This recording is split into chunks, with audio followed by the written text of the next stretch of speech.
Laughing Vikings Live. High vibe chats with actors, comedians, and creators, plus stand-up comedy, sketch comedy, and most importantly, you. That's right, join us every Monday for new episodes, and you can be a part of the show on Facebook Live, YouTube Live, and Twitch.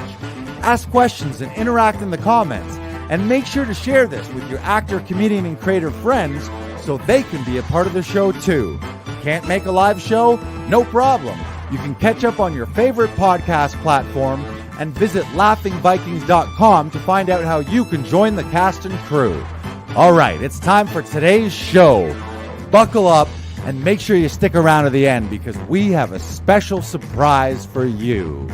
All right, ladies and gentlemen, it is Laughing Vikings Live. Happy Monday Fun Day. Let's go.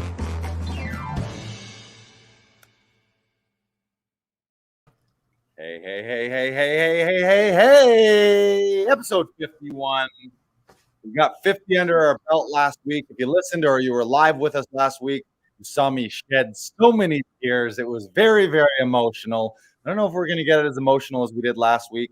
This is also episode 1 of what we're calling season 2, where we're going to shift into more expertise. We're going to have all kinds of people on to share their expertise, from directors, producers, casting directors, agents, musical directors, Shakespeare experts, stunt experts, gun experts, everything you could possibly want to know as an actor, how to up-level your career. That's the focus of season 2 here, starting with today's guest who we'll introduce. But first, we got to introduce the one and only BK Broiler, Fort Knox himself, Brandon Knox. How you doing, Brandon? I am doing fantastic, Lars. It has been a great day. I am so excited to kick off season 2, talking with all these people, lining up all these guests. It has been an exciting weekend. I've had a blast.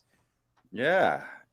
We had a hell of a weekend here at Comedy Alley, as you can see behind me. We had on Saturday, we had a full official sold out show. Friday was very close to being a sellout as well. But when we put those two together, I would say that was our most successful weekend here in Comedy Alley. Great audiences. All the stand-ups were amazing. And also Thursday, we had ladies' night as well. So we actually had back-to-back great shows. The trifecta, the Comedy Alley three-peat. So really excited about that. And we're going to continue it. Right now, we've got shows booked all the way through to the end of October right now, culminating hopefully to a Halloween bash on Saturday the 31st, a stand-up / Halloween show out in the alley. And who knows, if the weather cooperates, maybe we'll continue past then. But if you want to join us again this weekend, go to laughingvikings.com / comedy alley. The tickets, I'm going to tell you, they are going like hotcakes. I don't know if anything moves faster than cakes that are hot, but people love hot cakes. People love hot cakes. Nobody's buying cold cakes, but people love hot cakes just like they love our tickets. So make sure you reserve in advance. You can try to show up at the door, but when I say try, do or do not. There is no try. Listen to Yoda and just reserve. Yoda says, do or do not. Reserve tickets online. There is no try. So don't try to show up in person. Just buy them in advance. If you've got a large group, maybe you got a family group, maybe you got a work group, family reunion, corporate kind of thing, maybe just you and 10 of your random friends want to come out. We have what we call the 10-pack birthday special. But we did have a family take advantage of that this weekend, and there was not a birthday in the house. They were just like, you know what? We want a hell of a family gathering. So they bought 10 tickets and came out. That's the best bet. That's also the best deal too. But there are only 20 seats. So get on it right now. We've got the calendar up for the next couple weeks already in advance. You can see the comics. So reserve those tickets before we sell out at laughingvikings.com / comedy alley. And I'm just going to put it out there. If you haven't been here, what the fuck are you doing with your life? Especially if you're watching this every week, if you're watching us talk about Comedy Alley every week, but you haven't come and see it, you're missing out. And we do live stream them, but there is nothing like in-person, up close and personal live comedy in an intimate environment. It is just not the same. And I'm going to be honest, our live stream capability for these outdoor shows. The quality is not that great. So you want to be there in person so you can hear everything, you can see everything. No shaky camera, no fuzziness, none of that, unless you have eye problems or some kind of tremble scenario with your nervous system. But join us. We got a couple commenters with James Tooby saying, I'm here. Where are you? Well, we're here. He's there, but Jim Tooby, I have not seen you in Comedy Alley. We are waiting for you to be here live. And we got Joseph Simon. You want to throw his up there? Yep. Joseph Simon says, sup, buddy. The little, what's his name? What was that guy's name? Buddy. What's that guy's name? 80s and 90s. Pauly Shore. Buddy. Sup, buddy. What's up with you, Joseph Simon? As always, when you're watching this live, feel free to ask us any Laughing Vikings questions regarding self-tape audition sessions in the studio or Comedy Alley tickets. And once we bring the guests on, if you have any extra questions for the guests that you want us to dig a little deeper into, be sure to ask those as well. This is an interactive show, and you're part of it. If your entire life you were like, oh, if only I could be on a podcast, I want to start my podcast. You don't even have to start your own podcast. We have a podcast, and you can just hop on ours.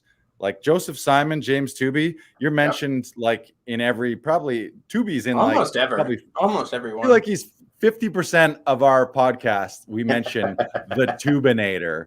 So he's a star. You can just become a star on someone else's podcast. It's a lot like the Letterman show when they used to always have those weird characters. Like he'd go down and talk to the guy in the pizza shop or like a cab driver. We've got all our wacky bunch of characters here. So join us every week. Make sure you subscribe too. Also, if you haven't subscribed, we're on all the podcast platforms, wherever you get your podcast. Subscribe now and share this out. If you want to be the cool person in your group and the person that helps your other actor and comedian buddies by giving them the recommendation of a fucking lifetime that will change their life, share this, including this broadcast right now. You're watching from somewhere. You're probably watching on Facebook or YouTube or Twitch.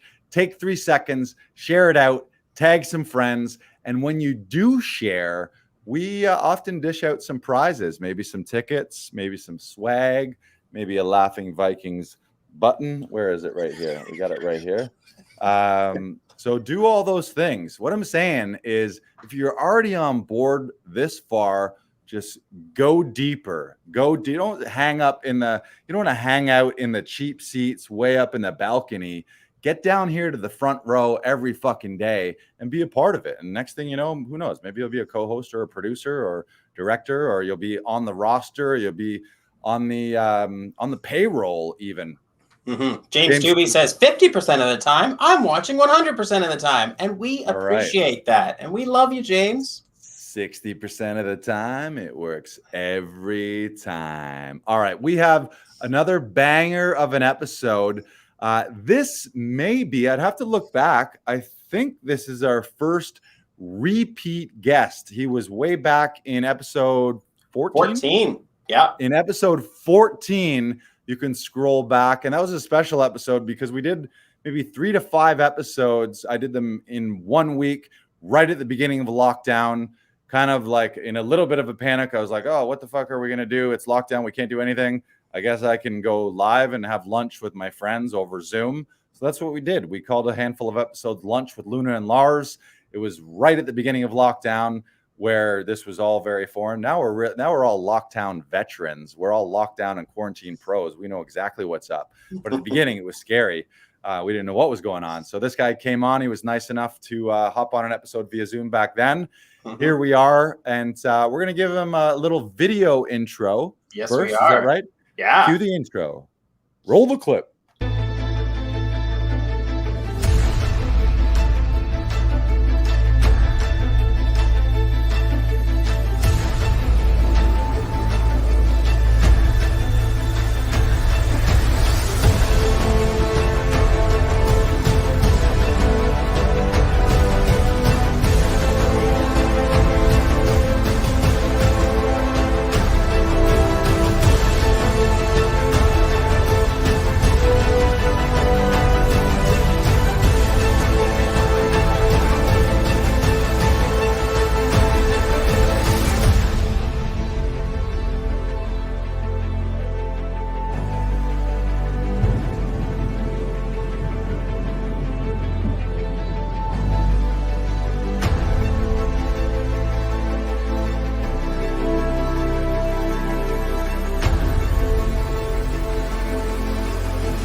Ooh, don't Nice. fuck with that guy. All right, ladies and gentlemen, excited to bring on our first repeat guest. He's an actor, he's a writer, director, producer, filmmaker, stuntman. He's an author of a new book, How to Make It from a No to Whoa budget. He's got another book coming out that we're going to talk about called Zero to Hero. He's also the co-creator of the Movie Expo, which is an amazing event, all related to all aspects of movie making. And he's also known as the nicest guy on set. And you're going to get to meet him today. Please give it up for Taz Garcia. Woo! There he is. Yeah. What is going on? Nice. Good to see you. Love your backdrop there, too. You got a lot going on there. All the kinds of memorabilia. Yep. The kid that never left. What's your favorite thing? Grab something from back there and tell us what it is. It's hard to see them all. Oh, I see. Oh, Leonardo. Woo! There it is. God, I love it. My favorite. Yeah. Is that from the third movie or this? Is that from one of the cartoons?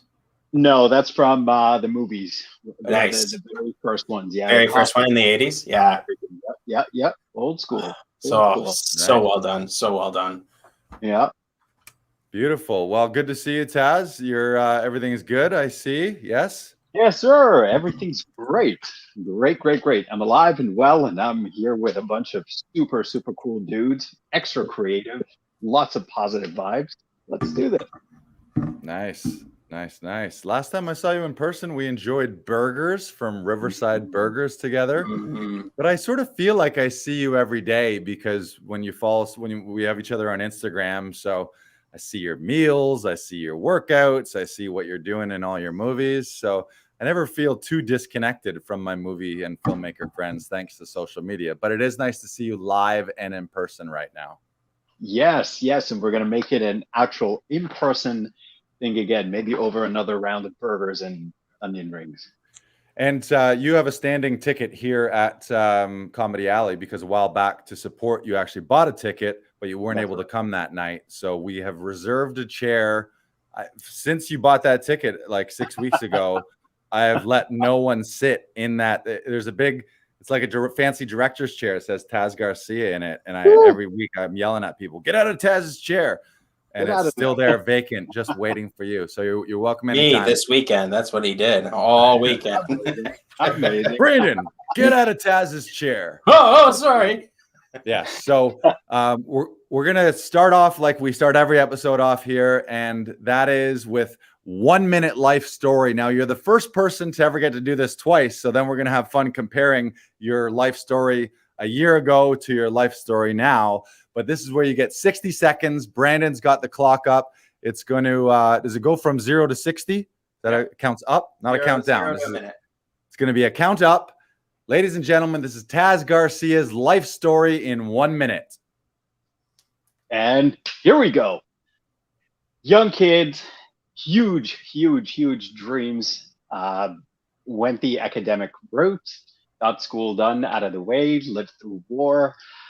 Traveled around at least 20 different countries, pursued professional sports, did the corporate thing, became a teacher at school, created an ESL program for China. Fast forward many years, I'm finally sitting and able to do what I love, which is being in the entertainment industry, entertaining the millions and millions of people out there as a filmmaker, as a performer, as somebody who just loves using the platform to connect with people, regardless of any barriers that could vary from language, religion, ethnicity, whatever it is. Entertainment can connect us, and it's something that we need, especially in times like where we're at right now with the pandemic. Without it, would be completely sad and bored. The end. Boom. Solid. And I gotta hand it to you, and I'm gonna give you credit. I think both life stories started out with similar, where it was started out as a kid, big dreams. So that was great. Yes. So it would have been weird if none of it matched, and you're like, who is this guy? This isn't the same Taz from the last time. Yeah, right. I mean, it would have been pretty odd if I said big kid, small dreams, right? So Right. even though, here's a true story, I am still a huge kid. So, I mean, huge kid, toys all around me. Yeah, toys, So, and half yeah, of your it's Instagram is fun. you. Half of your Instagram is you dressed up as superheroes as well too. So yeah, Mhm. Right. I, I, Yeah. th- I think I think that's similar to the three of us here. All of us are big man boys. Yeah. Yeah. I don't think actors ever really grow out of that. And I think that's the most beautiful thing of all, is that we Yeah. all we really got into this because we're all nerds in some sort of category. And like that's what makes it so beautiful, is because it's all like the Peter Pan effect, right? Where you never want to grow up and you just want to live in Neverland forever. Yeah, yeah. I really don't think there's anyone that grows up. It's just they're forced to act that way. We as performers, we're like, nope, we're embracing this. This is who I am. Take me or leave me. I'll dress up as a chicken. I'll dress up as a I don't know, Pillsbury Dough dude, whatever it is. I'm good. I'm good. Right? Yeah. People like that. They're like, come on, aren't you too old for this kind of stuff? I'm like, yeah, it's subjective, right? Right. Oh, what happened? We lost him. We're gonna wait for him. We'll wait for him to pop back on. Yeah. Already such a positive person. I just love his vibe. He's always so just ready and willing and just loves to joke around. And I really like that about Taz. Even editing his first episode 14, like that came across so beautifully. And we have him back. There he is. Super random, 3 calls all at once. I didn't even know that was possible. So he's cutting deals in the middle of a podcast, and he's signing deals, making movies, selling scripts, green-lighting books, green-lighting movies. He doesn't stop. You know the deal. Yes. So, Taz, for those who don't know you or haven't met you or maybe hadn't listened to the original episode, tell us, what was your very first performance? Could have been as a kid, amateur, but what was your very first time on stage or in a play or any type of performance? How did you start? I'll give you the official and unofficial. I think I started off in a living room somewhere. I just barged in right in front of my entire family, and I reenacted this entire scene of one of my favorite shows that was playing. That was the unofficial. The official one was part of an assembly back in school, and I was playing Anubis, who was the god of balance. And I guess in the afterlife, he's the guy that decided if he would go get devoured or make it to the afterlife, aka heaven or paradise in the ancient Egyptian worlds. And I still remember my lines since that day. It was great. It was awesome. So, what were your lines? Do you have a line for us? A quotable quote? Yeah. One of them was actually about John Carter, who came in. He was one of the explorers that was looking through the tombs, and I was like, "Oh, is this man pure? Bring him to me, and bring his heart. I shall put it up against a feather, and see which one outweighs the other." Yeah, Nice. at a little scale where literally thinking to myself, I was like, okay, so literally you've got a feather and you've got a heart. And you put on a scale, and most of the time it was like boom to the devourer. There was this I think it was half alligator, half lion. That was their fate. It was game over. Yeah, good times, great times, not violent at all.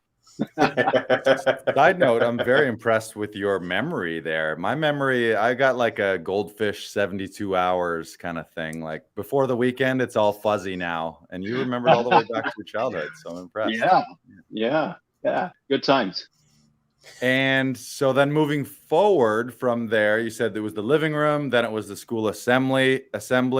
By the way, my first acting deal was also a school thing. Grade 8 was Grease. I played Kinnicky and got to sing the Grease Lightning song. Brandon, what was yours again? Mine was also Grease, but I was in the chorus. Gotcha. So you were one of my T-birds. Yeah. Oh yeah. Nice. I did that dance. Go, grease lightning, you're burning up the quarter mile. Grease Grease lightning, lightning, go, grease grease lightning. Look at that harmony going on already. Right? Oh, Still yeah. got it. So Go ahead. So Taz, we've talked about your very first performance. Can you talk about your very first paid gig? Ooh, my very first paid gig was Let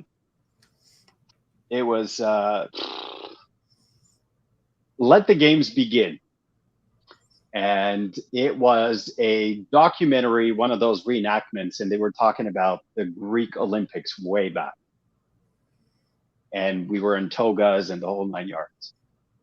Nice. And like, was it the very first Olympics? Like that's what they were setting up? Yeah. So they were basically talking about way back, way back when still the very first Olympics, what it was, what sports were in there, what were the uniforms, whatever cloth was considered as a uniform. yeah, good times. Good times. It was definitely my I consider that my first official paid gig. Was the first Olympics in Rome or was it in Greece?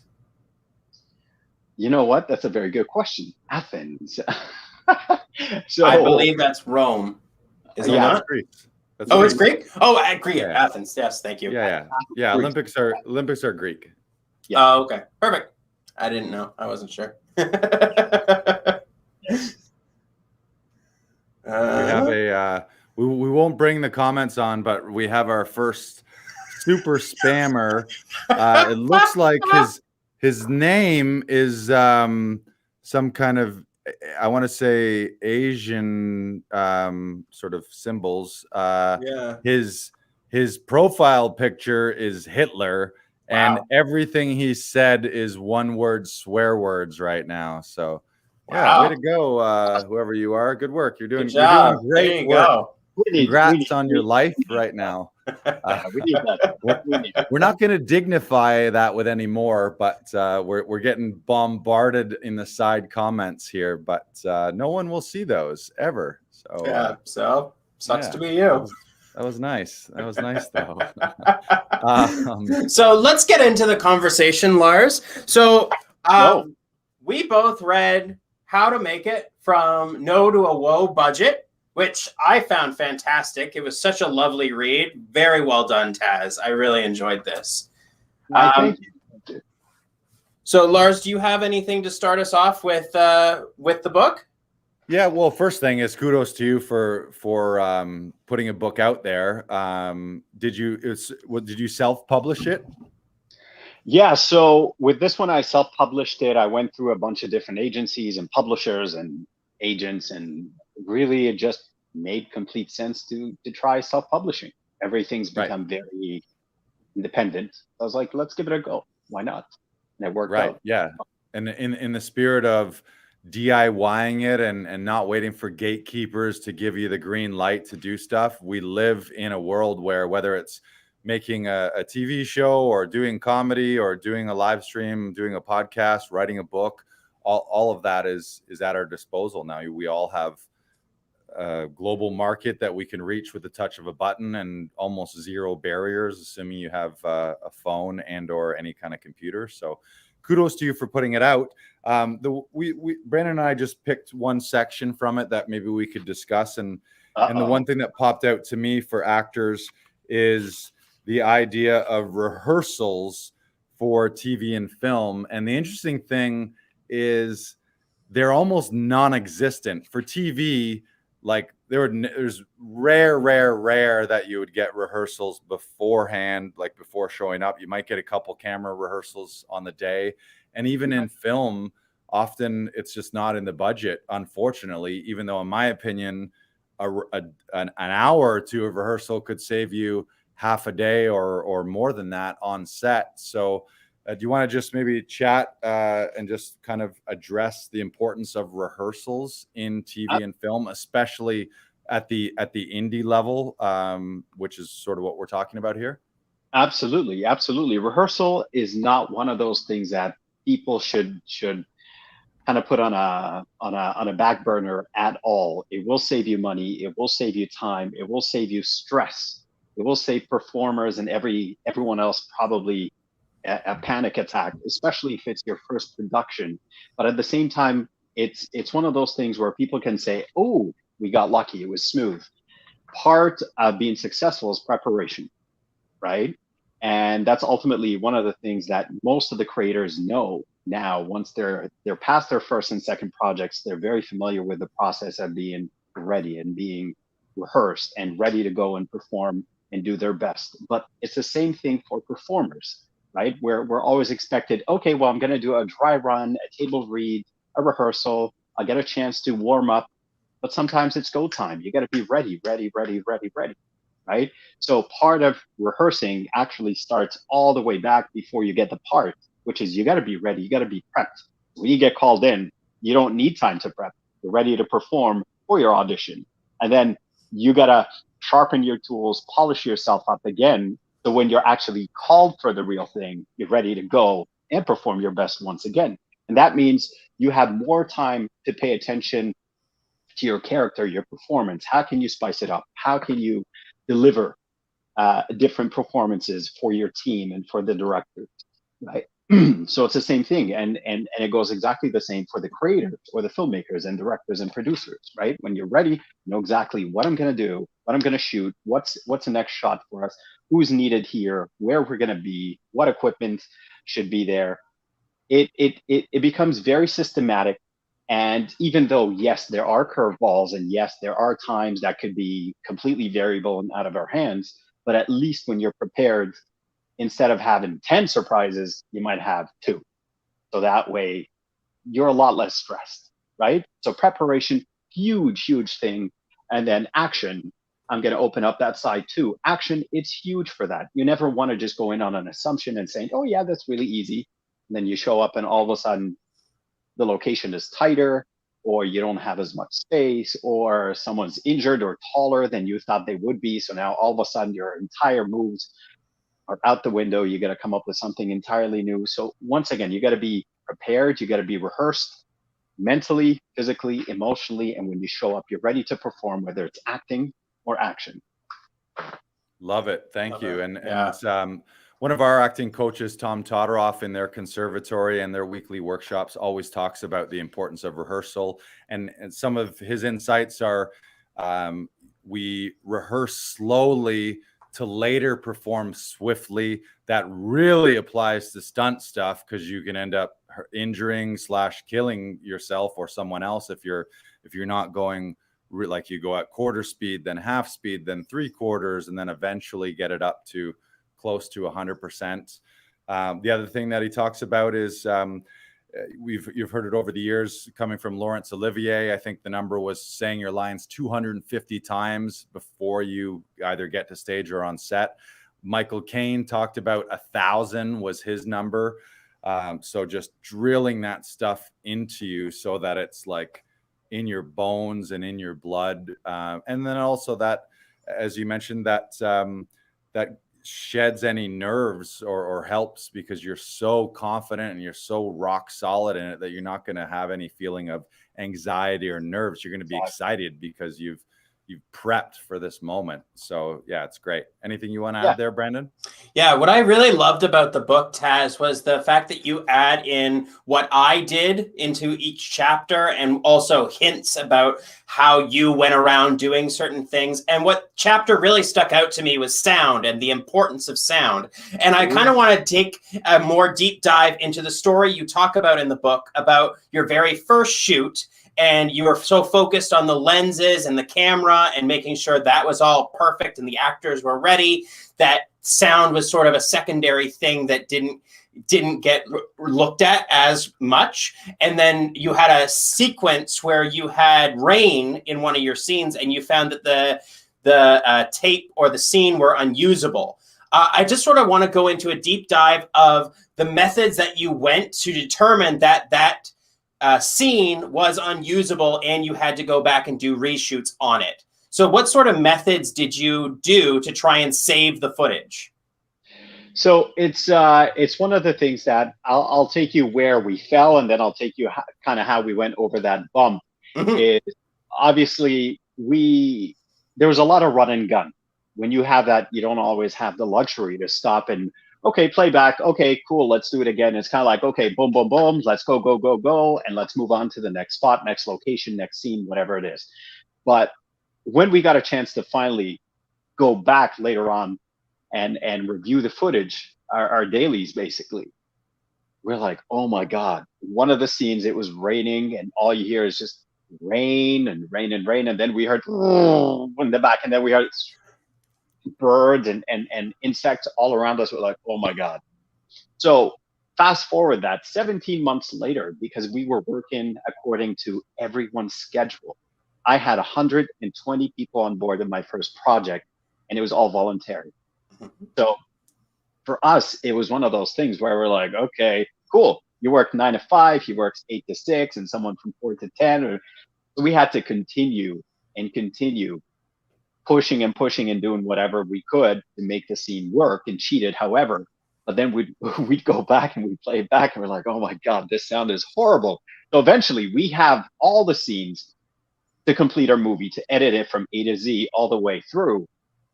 But then the sound is ridiculous. And we're like, oh my God. So we can dub the entire thing. We can do ADR. We can dub the entire thing in Chinese or Tamil or something else and make sense of it that way. Or we could just toss it out, dump the entire project. And hold on a second, we also have this kid. When we shot the movie, she was 9, and now she's 18. So she sounds different. What are we gonna do? Right? Mhm. And everyone's like, oh, why? You know what? You don't need this stuff. It was your first one. Just toss it out. Done. And I was like, nope. And the workaround that was one of two things. We're going in the studio, ADR the entire thing, or we were going to make it like a Mayday. And because it's based on a true story, we were going to have a few of the characters come back and have a little narrative, basically. So it's narrators that will come in and say, oh my God, it was such a scary time. This happened, this happened, this happened. And then meanwhile, you've got the playback. So it kind of fills in the gaps. And maybe you'll hear some screaming, maybe you'll hear whatever. It puts you in the scene a lot more because now it becomes a lot more realistic than it being stylized and more movie-esque in that sense. And that was kind of the workaround. But lesson learned. Mm-hmm. Yeah, Lesson and learned. I mean, listen, ask 20 new filmmakers right now. The number one thing they're going to say is, what camera are you using? What lens are you using? What do you think? Sony or Canon? Canon or Nikon? Or this or that? Blackmagic or it's never which one's a better mic. Is it Asden or is it Rode or is it this? Or, right? Yeah.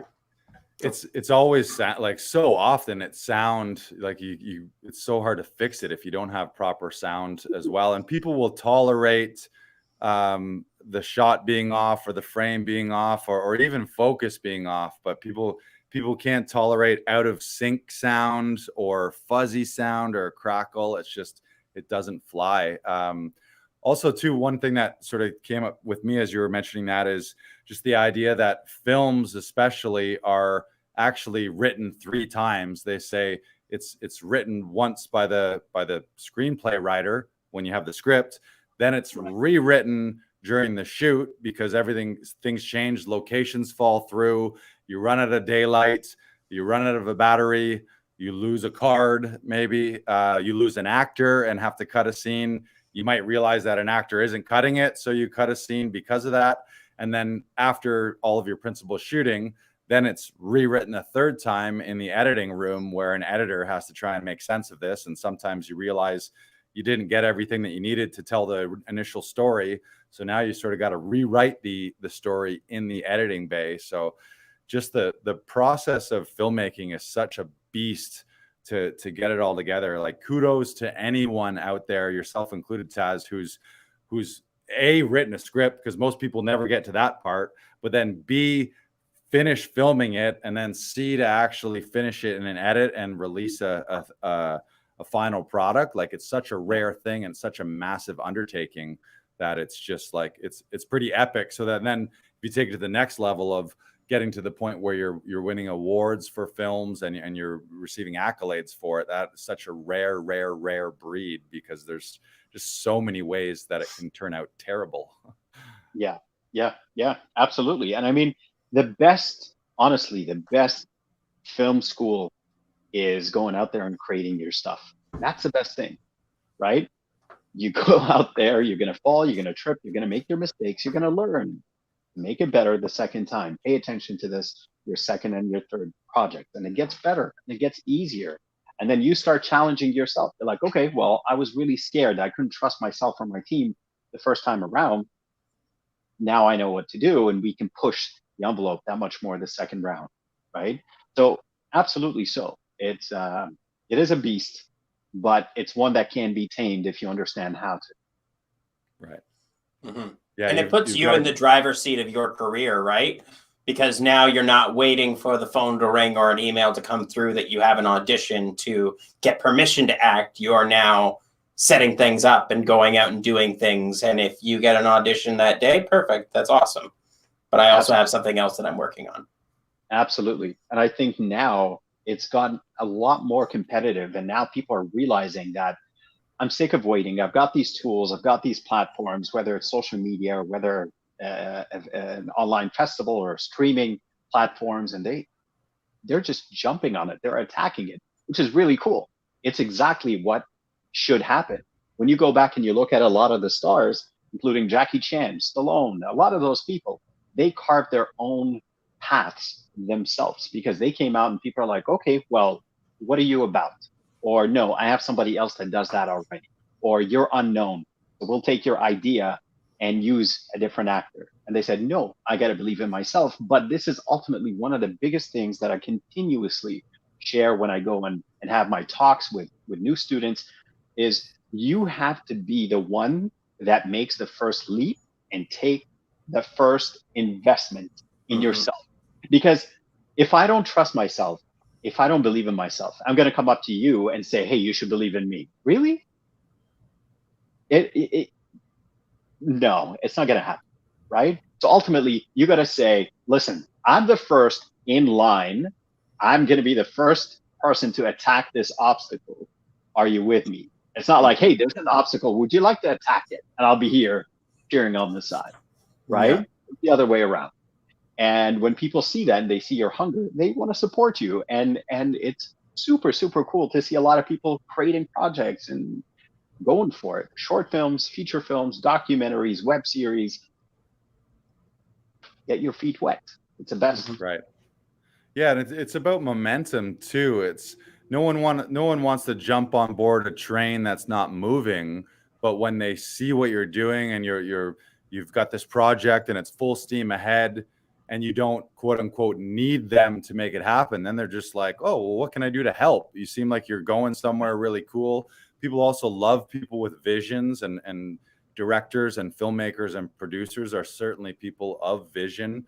So the more you put that out there and the more you start it yourself, rather than waiting for someone to greenlight your own project, when you start that process, and we've seen that here at Laughing Vikings or Comedy Alley, it's just start it yourself. And eventually the universe will align, and the resources and people will want to hop on board because they see that, oh shit, this guy's really doing some cool stuff. I like where he's going. I want to hop on board. What can I do to help? Right. It's great. Yeah. Versus sitting at home waiting for an email to tell you that you got a job. Or talking. That's the biggest evil. Right? Or just sitting here talking, I know so and so, and yeah, I can make a movie. It's really easy. Oh yeah, I know how to do this. Show me. Yeah. Right? Prove it. Yeah. Action. Yeah,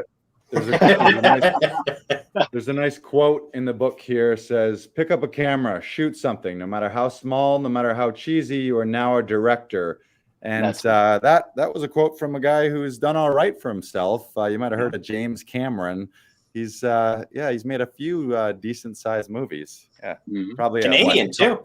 Couple billion, 2, 3, 4, 5 billion, maybe, if you add up all of his films. Yeah, born in London, Ontario. Yep. Yep. Mm-hmm. So let's move this along. And this was a great conversation about No to Woe. And we'll make sure that we link up link to the Amazon page for the No to Woe budget. Please pick up your copy. So let's move over to Movie Expo, Taz. So you created this. How many years has it been going on, Taz? You know, it's really funny because today marks the 3rd anniversary. Today is the first day that we actually had day 1 of Movie Expo 2019. So it was the first day was September the 20th. Lars, do you remember when you were there? I was there. Right? I was setting up the very first Laughing Vikings booth in that giant pavilion down at the CNE. That's right. Yeah, it was great. It was a great event. Actually, one of our guests, either next week or the week after, Daniel Levinson from Rapier Wit, I met there, and I met several of the other venues and guest speakers, or several of the other vendors and guest speakers. He being one of them. I ended up taking a class at Rapier Wit in firearms handling too. So yeah, it was an incredible event, and it was an important time for Laughing Vikings just to get us out there to the community and connect with more actors and more filmmakers. So I was hugely grateful to be a part of that first one. Yeah, and jumping on that, that's exactly the motto for the Movie Expo, is to give the tremendous amount of talent and opportunities the city has. Basically, we created this platform for people to be seen and be heard, right? That's ultimately the biggest thing. As a writer, you want your work to be seen. As an actor or performer, whether stunt, singer, dancer, you want to be seen. You want to be given this opportunity. You want to be heard. And that's what we said. We looked at it. I've worked in Asia, I've worked in the US, I've worked all around the world. And then we came back here, and this is home.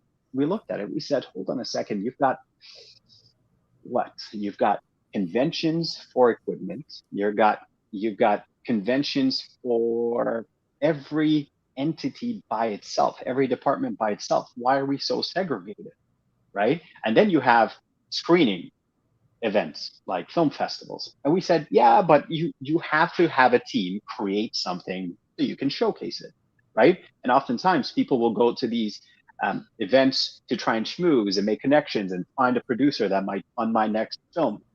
And we said, this is all cool. This is great. But what we're going to do is we're going to create a platform that solely focuses on that. We're going to highlight all the stars behind the scenes, the people that do the auditions, the people that do the wardrobe, the trainers that make the stars look their best, like a Thor or a Wolverine or Captain Marvel. We want those people to get their pat on the back too, right? Everyone will recognize Iron Man. Who's Iron Man? But who created the suit? Who ensures that the VFX is on point every single time? Right? Can you give me a name? Maybe, maybe not. Right? And that's ultimately the people we started bringing in and saying, listen, you were the creator of Black Panther. You were the DP of Gone in 60 Seconds. You were the co-composer for Titanic or Avatar. Everyone knows Avatar, right? And we really wanted to use this platform to give back and to inspire people and tell them, listen, come here, connect. You don't have to fly to Hollywood. We're going to bring Hollywood to you. You want Asia? We're going to bring that to you. You come here, you're going to start as one person, you're going to leave out as a different person, whether it's because you connected with a lot of like-minded people, or it's because you got a chance to actually, just like that quote you pulled with James, it's exactly that. We wanted people to meet or talk and pick the brains of these people just to make their journey a little smoother. So how did you do it? Because sometimes all we need, we're literally on the cusp of quitting, saying, okay, I've tried this for 6 months, I've tried this for 6 years, 16 years, I'm done. It's like this wall that's not going to give. And then you're going to talk to one of those pros that figured it out, and you're going to say, listen, I'm a writer. How did you do it? How is this your bread and butter right now? And sometimes it's just that little tweak of your formula. You almost had it perfect. And then you get it, and it gets you going that extra mile. And that's the motto. That's the essence of Movie Expo. And the first year was obviously we had a little bit of the showcasing as well. So we had people coming in, bringing their toys, and We had tanks there, we had guns there, we had cameras and gears and cranes, and it was something for the fans to enjoy. And actually, ironically, a lot of the people that do the casting and producing have never seen any of this equipment because they produce from behind a desk or they cast from behind a camera, but they're never on set. So it was really cool for a lot of these people to say, ooh, okay, so this is the car they used for John Wick. Ooh, nice, awesome, nice. I've never seen it. I produced it, but I've never seen the chase car with the winch or the crane on top and the camera at the end of it. Oh, that's how it's done. Very cool, right? And it took a while for the city to get used to it and for the word to get out. And then our second year, obviously the pandemic hit, and we said, we're not going to stop. We're going to keep that momentum going, which is a key word we've been talking about. Keep the momentum going. More people know about it. And it actually worked out even better because it was virtual. So if you were in Tokyo or if you were in Paris, you didn't have to fly in. You didn't have to pay for accommodation or your food or transportation. It was a single click of a button. You were there and you were good to go. Right? And you were able to stream it just in case two of them coincided and they happened at the same time. You could watch it at a later time. And people had a blast. And that's exactly what it's all about. You had a script. Our first year, we had 3 scripts picked up for 1.9 mil. 1.9, that's the first year, right? And when that word went out, people were like, what? Someone appreciates me, what I do as a writer? Sign me up. And it started rolling from there. So in a nutshell, that's the Movie Expo. Amazing. Do you have dates for 2022 yet, or you're still deciding whether it be virtual or hybrid? Yeah, so we're probably going to stick with the virtual for now, at least for the time being. If anything were to change, that would be an add-on, and that would be an update that we would share in January, because right now still there's a lot of moving pieces. But so far, we're looking to have it at March the 20th, 22nd, within, it's going to be mid-March, we'll say, exactly like the last one that happened. We had a nice studio, so we teleported everyone out of their living rooms. We wanted to make it feel like you were really somewhere else. We had the green screens, the whole 9 yards. Very cool. We had speed dating or speed networking where you had 2 minutes. And funny enough, you told me to change my handle earlier. One of the guys figured that out, and he figured instead of wasting 30 seconds telling you my handle, it was just people started screenshotting everyone's handle.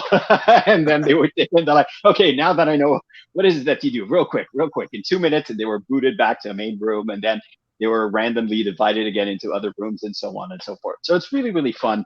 We have mini pop-ups that come up as well throughout.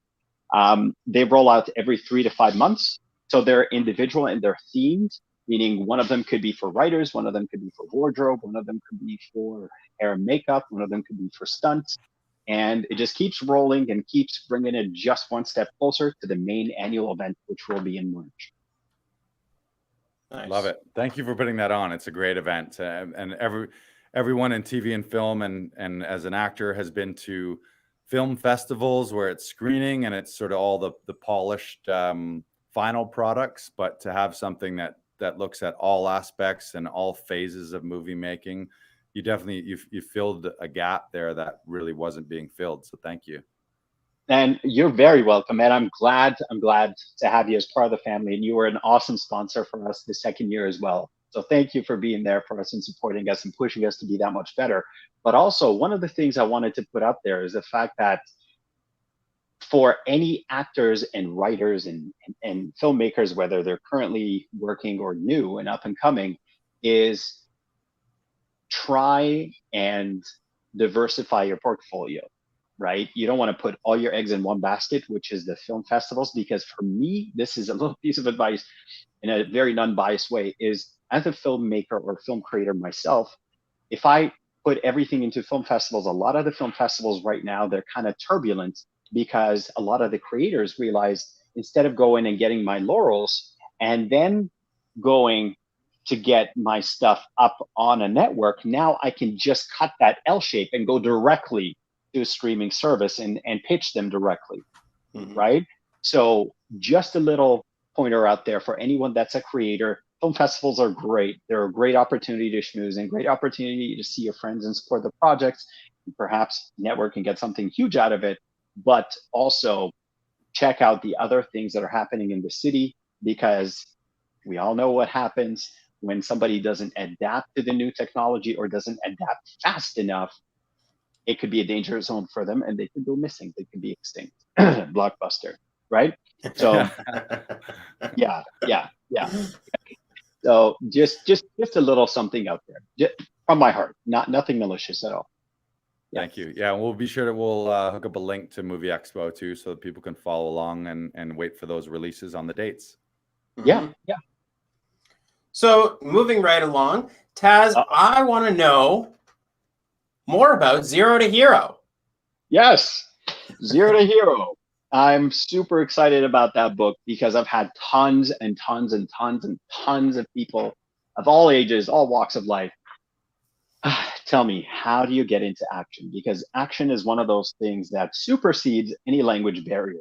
Sometimes I've done stand-up, you guys do stand-up, you guys do comedy, and sometimes if something is translated in another language than its native tongue, could lose the essence or the wittiness of the joke.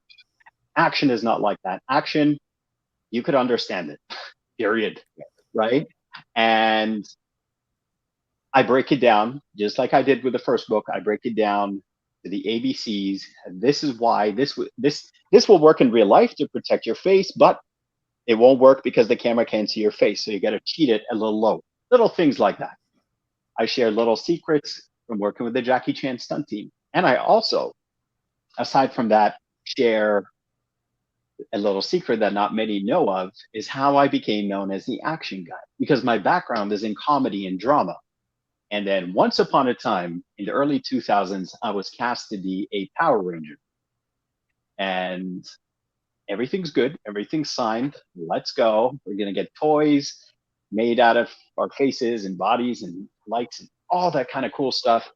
And then when I went there to get my visa on my passport, they said, we decided to recast you. They said, oh, what? And they're like, yeah, unfortunately, you're not black enough. And I said, what? I could get really dark. I could get as dark as this, right? It's the African in my blood. And I said, well, I mean, everything's signed. Everything's good to go. I've got the script. Everything's good. What do you mean? They're like, yeah, unfortunately, we're going to have to move forward with somebody else. And I said, that's fine. But the casting director said, Taz, what I've seen in this room, what I've seen you perform physically today is something we haven't seen happen in Canada for a very long time, and probably won't happen for a very long time. So while you're still young, why don't you? We know you like your drama, we know you like your comedy, but you could always fall back on that when your body reaches a part and it can't push the way it does anymore. Why don't you milk the action for as long as you can, and then you can go and be a De Niro or Pacino or any Anthony Hopkins or anyone else you want after your action timeline comes to a close.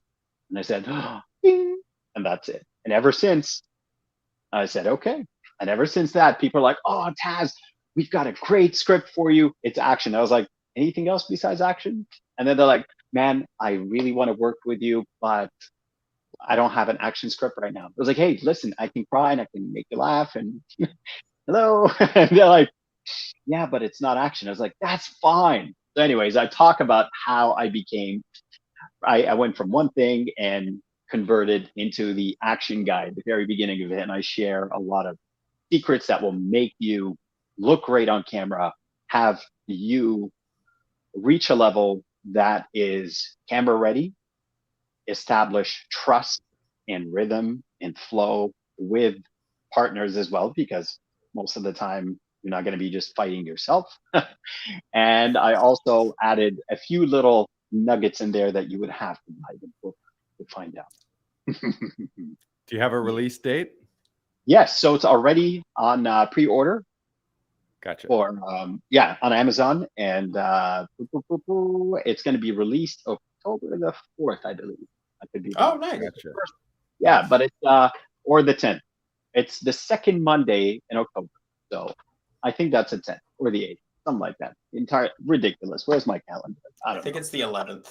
Pretty sure it's the 11th. I think it might be the 13th. Well, Somewhere around the 10th to the 13th, anywhere within that week. That's right. That's right.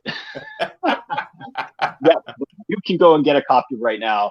And like I said, it's great. And I'm super happy too, because there's so many females that I know that are friends or come to know that want to get into action, that want to become the next Captain Marvel or Black Widow or Nikita or tons of stuff you could take from there and automatically, boom, everything you're going to be able to do unarmed, you could add a weapon and do with a weapon. So that's another beautiful thing is I teach you some of the stuff that are transferable. You could take it, the same technique you use for a swing to cheat a hook or modify a real hook. Now you can put a dagger, a beer bottle, a baseball bat. You could use the exact same technique with a weapon now. Yeah. Yeah. Taz, I know you've trained and you teach a lot of disciplines. What are all that? Can you remind us the disciplines that you're familiar and or have a belt in or accreditation in? Yes. So my foundation was in karate, and I have a black belt 4th dan in karate. And then I got into Taekwondo for about 6 months, nothing really serious. From there, I got into Greco wrestling and boxing. And then I got into Kung Fu because I came across somebody called Bruce Lee and somebody called Jackie Chan that I was like, oh, that's amazing. I want to do that. And I also dabbled in all the different styles, the cranes, the snake, the panthers, the tigers, the dragons. And then from there, fast forward, I ended up doing an Afro-Brazilian martial arts called capoeira and parkour gymnastics in between as well. So amazing. So the all, bottom line is don't mess with Taz because he can kill you dead 100 different ways. all in all, maybe 30 years of training. Right. All with a smile on his face too. He'll knock you out and put you to the ground, all with those pearly whites. Yes. All right. What else we got here, BK? Bring it. Taz, is there a dream project that you aspire to create? Ooh, yes. This is where we manifest things. We put it out to the podcast world, and then in as short as next week, it might come true. There are 2 projects that I want to create. One of them is a Canadian co-production, and that would be a buddy cop movie, which we were actually greenlit for based on a short film back in 2015.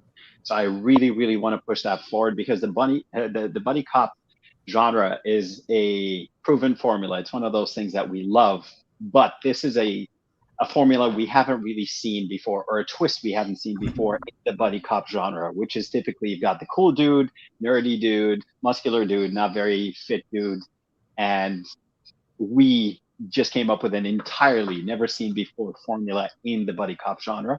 So we're really excited about that. And really, that's one of the things I can't wait to make happen. And the second thing is, whether I'm behind the scenes and in front of the scenes or just in front of the scenes, is a superhero film or character. I think it's been one of those things that ever since I was a kid, I couldn't really relate to superheroes, but then as I grew up, I started to realize certain similarities in humanity. You know, we all have certain fears, we all have certain strengths. We could be aliens, not from a particular place, right? Something as simple as Superman. And we learn to adapt, and we learn that, you know, with you could have a certain power, but you don't go and abuse it. And that could translate to a job, that could translate to a physical power you have. And really, I think there would be an amazing message to inspire. That's one of the biggest things. You know, you see social media right now, there's tons of influencer, absolutely, right? But I think we also need a bunch of inspirers or people that are inspiration out there. Mm-hmm. Yeah, absolutely. More than ever right now, I think there's a lot of fear and anxiety and uncertainty in the world, and people need some leaders and some visionaries and some hopeful people and some people inspiring others. So yeah, that's what we're all about here. And that's the reason that you're on the podcast. Look up, it's a bird, it's a plane, it's Tasman. And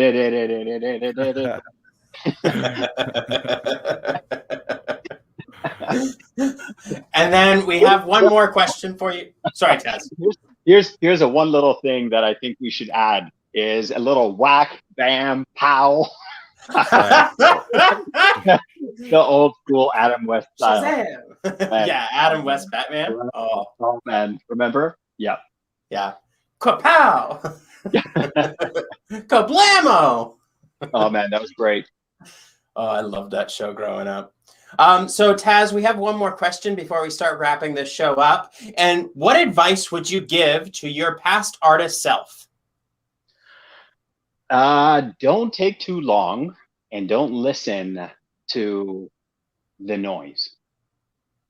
Don't take too long to get going, to get the wheels moving, to take action. And don't listen to anything or anyone else. And that often includes friends, very close friends, or even family. And listen to that little voice that's inside. That's the voice that's going to take you places. Because you're going to have a lot of people that could be phenomenal people, but it is very unknown territory for them. And it's just like 20 years ago. You couldn't tell anyone, hey, I work as an influencer or I work as a social media strategist. All this stuff was unheard of. So it's the equivalent when you were telling someone, hey, I'm going to be a film director, or hey, I'm going to be an actor, right? Most people will see that as yeah, it's cool. It's a pastime. It's a hobby. It's like drama class, right? Or going to school and having an assembly. It wasn't what the entire curriculum was. And really, you just got to listen to that voice and keep pushing and keep pushing. And they're going to ask you, you're crazy. Why? And then when you get there, they're going to ask you, wow, you're so lucky. How? Right? So that's all I can say is I've been there. I see a lot of people there. Take a chance on yourself because no one else is going to take that chance until you do. Stop the talking. Put your mouth where your foot is, your hands are. Take the action, make it happen, and let that be your calling card. Whatever it is, whether you want to be an actor, show them. You want to be a writer, write something. You want to be a filmmaker, shoot something. It's not about $100,000 camera quality. It's about the potential, right? When you shoot an audition, you could shoot it with a old school phone with black and white and 8-bit, and maybe I could still be able to see that you are genuinely talented or ready and raw, and I would take you on my roster, right? So it's not about the cameras. It's not about the bells and whistles. All this stuff is nice, but this is not how you show your potential, right? And now we've got our phones. We've got all this stuff. There's no excuses, right? And it's become a lot more normal, right? Up until 10 years ago when people are like, oh, so what do you do? When I was a teacher, it was super easy. What kind of teacher? Math, science, homeroom. It was easy. Doctor. What kind of doctor? This. Super easy. Actor. Like on YouTube? Right? Am I right? Mm-hmm. You're actors too. You're performers. Didn't you get that at least once? Like, is there any work I could see like on YouTube? On TikTok now? Right? And it's like this foreign language. You got to tell them, actually, hold on, actually, there's people that make a living off of this stuff. You know, this stuff you subscribe to and you watch people moving images, aka film. That's what we do. That's exactly what I do, right? And that's it. It's just super foreign to a lot of people, but it's good to see that now this area, if this was the gap, now it's a lot closer, right? And potentially a huge part of it is thanks to social media, right? Because it made it a lot more normal for people to be taking videos and pictures and directing people and telling them how to pose and how to look and where to look and when to move your hands and what, all that kind of cool stuff, right? So absolutely. So to cut it short, put the action to work. Use that as your calling card. You know, there's a few great friends of mine that always said, keep working hard until you no longer have to introduce yourself. And then when you go somewhere new, get ready to do it all over again. And that's ultimately what it is, right? So work hard, work smart, let the work do the talking for you, and listen to that little voice. Naysayers, people that won't believe, turn them to believe. And back to the very beginning of the conversation when you said there was a hater or a spammer or whatever it is, everybody will pity the weak. Jealousy is earned. Okay? So if you get haters, congratulations. You're going somewhere. Yes. Yeah, I remember we celebrated our first Twitch troll. We had a Twitch troll a few weeks ago, and it was like, yeah, we're really getting out there. People on Twitch are trolling us. That's perfect. Absolutely. Yes. Absolutely. Yeah, I love what you said there, Taz. I think the bottom line, the message again to everyone is do. And if you're an actor, the root word of that is act, which is action. So it's you gotta create actions and start getting forward motion. We had a comment here, a listener comment, which I would echo. You mentioned listen to the voice inside you. A lot of people aren't so fortunate to have such a positive voice inside of you. So then you also got to be really aware not to listen to the negative voice that occasionally will talk you out of doing this kind of stuff. And there are a lot of people out there where the biggest thing, unfortunately, holding them back from success is the little voice inside their head that doesn't believe that they're worthy of it, or doesn't believe that they're capable, or that they have enough training, or whatever that voice might say. So again, be very discerning and edit some of those voices. Listen to the good voice. It's great. Thank you, Daniel. Agreed. Absolutely agreed. And to add to Daniel's comment, we obviously have the yin and yang. We have the dark and the light side, right? But ultimately, when you've got this battle happening, remember why you started. And then this is where the key factor known as discipline and consistency will overrule or break and wither away. So you've got motivation. You'll watch something, you're going to hear something, you're going to, yeah, let's go. Come on. You see a lot of people and they'll listen to a track and they're like, I'm so pumped. Get a workout for the next 3 days. Yeah, let's go. Right. And then 4th day, I have to. 5th day, maybe tomorrow for sure. Okay, the weekend, for real, the weekend, right? So this is where the discipline and your consistency will overpower your motivation, because the motivation is going to lead. They always say discipline and consistency. This is what's going to stay when motivation goes away. Mm-hmm. Love it. Taz spitting fire here. What a treat. We should start charging admission to these podcasts. Yes.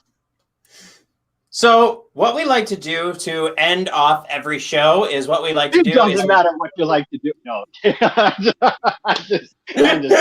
Taz is going in the green room again.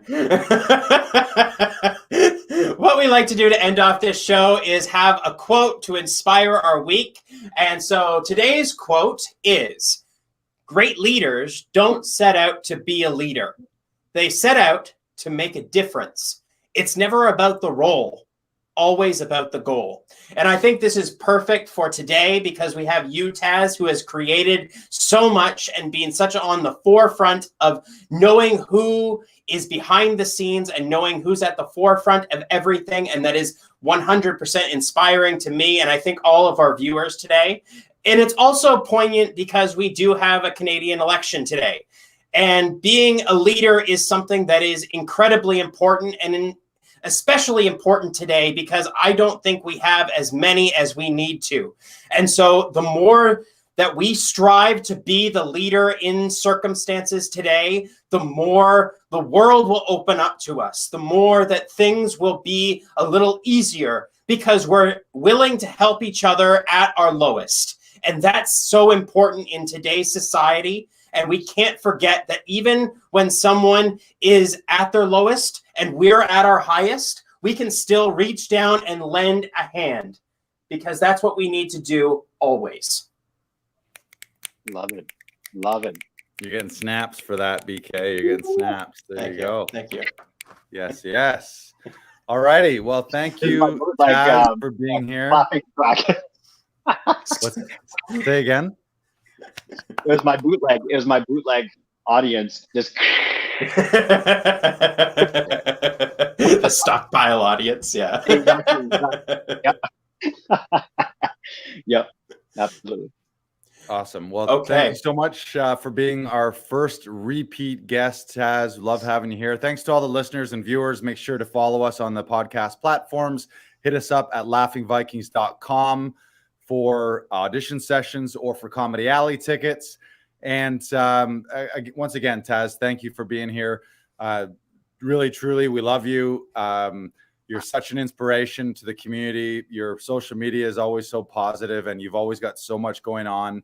I'm really grateful to be able to call you a friend and to have you in my community and circle. And they always say that you're sort of the average of the people that you hang around with. So I just feel the more I hang around with you and the more I'm influenced by you, the more impacted and the better my life becomes. So thank you for sharing that part of yourself with everyone that you do.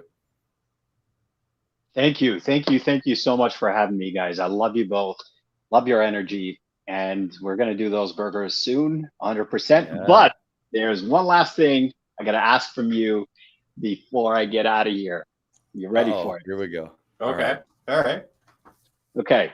So actually 2 things. The number 1 thing is you both got to come up with a short scene and let's shoot it. Let's actually make it happen. And number 2 is don't forget to leave a review for my first book. Okay. Right. Yeah. If you enjoyed it, but while we're on the topic of the book, anyone that's tuned in today and you have their contacts or you can track that somehow, some way, I'm going to give you a little coupon or create one or figure something out for a discount for 5 discounts off the new book that I'm going to be releasing in the next few weeks. Amazing. So probably the easiest way to do that is if you want to get your hands on From No to Woe Budget, then shoot us a DM and we will share that promo code with you.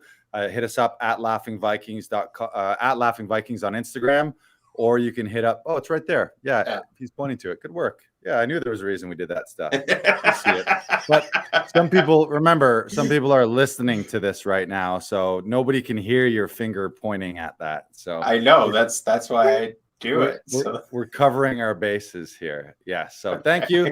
This has been episode 51. This is episode 1 of season 2, and we'll be back as we are every single Monday. And to finish things up, careers are made of close-ups. So everyone, get in close, and make your funniest face possible. Goodbye.